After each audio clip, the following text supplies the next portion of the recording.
friends, my name is Marines, and today I'm going to tell you about all of the things that I read in November. I'll spare you guys all of the talk about how OMG busy this month was, because it was. We'll jump right into the things that I read. I read a total of 7 things this month in the form of 5 books and 2 graphic novels for a total of 2,148 pages. My average rating was 4.57. I really intended to make this video in a way that I've seen other people do it and just rank the books that I read from least favorite to favorite, but I rated every book that I read this month either 4 or 5 stars, and 2 of these books are rereads, so it's not the ideal setup for that kind of ranking. Maybe we'll start that in 2016. First, I have Jane the Fox and Me by Fanny Britt and Isabel Arsenault. I saw this on someone else's channel and I wish I had remembered to jot down who. I apologize that I didn't. This is a graphic novel about a little girl who is experiencing some bullying, and her one source of comfort is the book Jane Eyre. The graphic novel itself goes in and out of her experiences and then in and out of her giving a synopsis of the book of Jane Eyre. I picked this up because Jane Eyre is one of my favorite books of all time,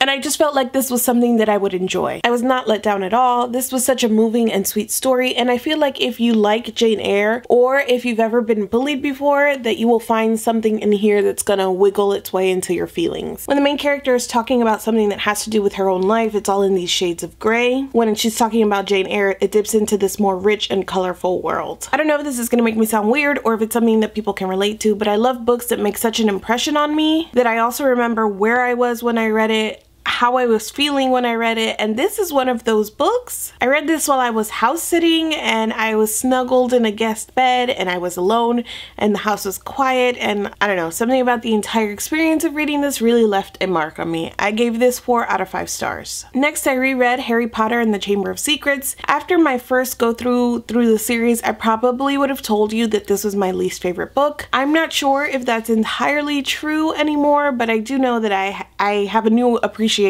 for this book. What stuck out to me during this reread was how much we get a sense of what Harry goes through during his entire career at Hogwarts, and that is the fickleness of people's perception of him. He goes from being famous Harry Potter to being the kid that eggs on snakes to attack unsuspecting students. Of course, that whole thing started because Harry's a Parselmouth, and I think that and the entire concept of mudbloods, which we learn about in this book, just really speaks to how people react to things that are new and different. It's all prejudice and hate based on things that people can't control. I love that this is a children's series and an action-adventure series, and J.K. Rowling put these little things that reflect real life into it, and it makes rereading so much better because it's something that you can reflect on even though you know how the story is going to go. Next, I read Lady Killer by Joelle Jones and Jamie S. Rich. In this graphic novel, Josie is a homemaker and also a killer for hire. We watch her try and balance both of these things, but then finally come up against her bosses who think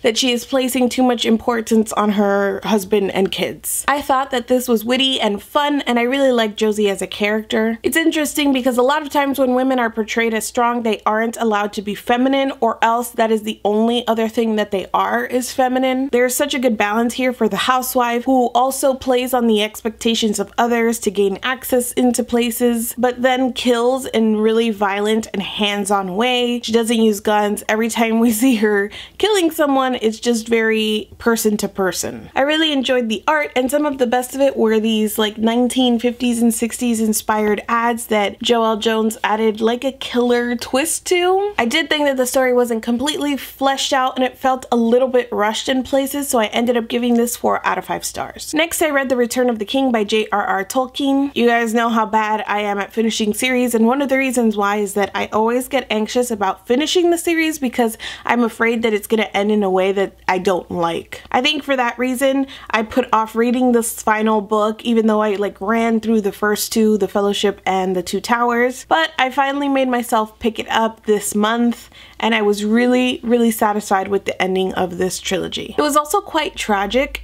Realistic but tragic, especially as Frodo and Sam and Merry and Pippin get back to the Shire and they find that not all is well, and just because they have completed their original mission doesn't mean that there aren't still far-reaching effects to everything that they went through. And I think that's something that Frodo experiences to the very end of the book, is just that things that he's experienced have changed him. Also, there's an age that comes to a close as this book ends, and that made me sad. And also, where are the rent wives because that makes me sad too. I gave this 5 out of 5 stars. Next, I read In Order to Live by Yeonmi Park. Reviewing this kind of book never seems like quite the thing to do, so I'm going to keep this relatively short. In this book, Yeonmi tells the story of her childhood in North Korea, how she eventually escaped to China where she was sold by human traffickers, and her eventual escape into South Korea. I've never read anything else about anyone living in North Korea, so this was a first for me, and it was very, very compelling. It's one of those stories that you read and it gives you a lot to think about, and it also puts a lot of things into perspective. I will say that this very complex and emotional story is told in very plain language,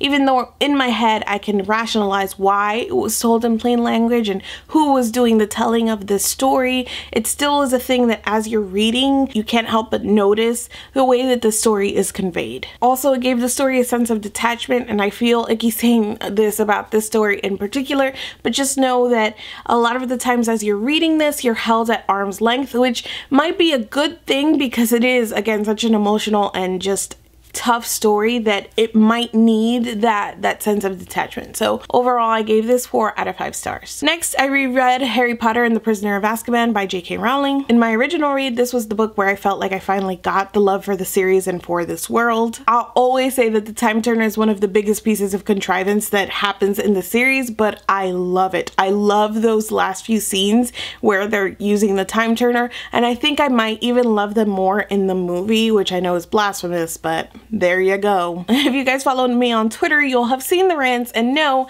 that the thing that stuck out to me about this book is how much I hate Snape. I have really passionate anti-Snape feelings because he is an awful caretaker and teacher. Everyone can say all they want about his love for Lily and how that makes it hard with Harry, but what is his excuse for 99% of the rest of the student body? Neville is terrified of him. Like, when they ask him, what is your greatest fear in the world? It is a teacher. It's Snape. Plus, he did that really crappy thing where he taught the class about werewolves while Lupin was out. You were the worst, Snape. Finally, I read Station 11 by Emily St. John Mandel. I'm not going to talk about this at all because I want to do a separate review video, and it's really hard because I want to gush about it. I gave it 5 out of 5 stars, but wait, we will talk about it soon. If you've read any of the books that I've mentioned here, let me know down in the comments and we will chat about them, except for Station 11. Seriously guys, just wait.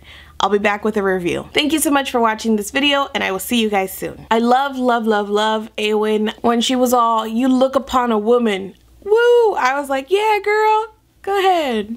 Something like that.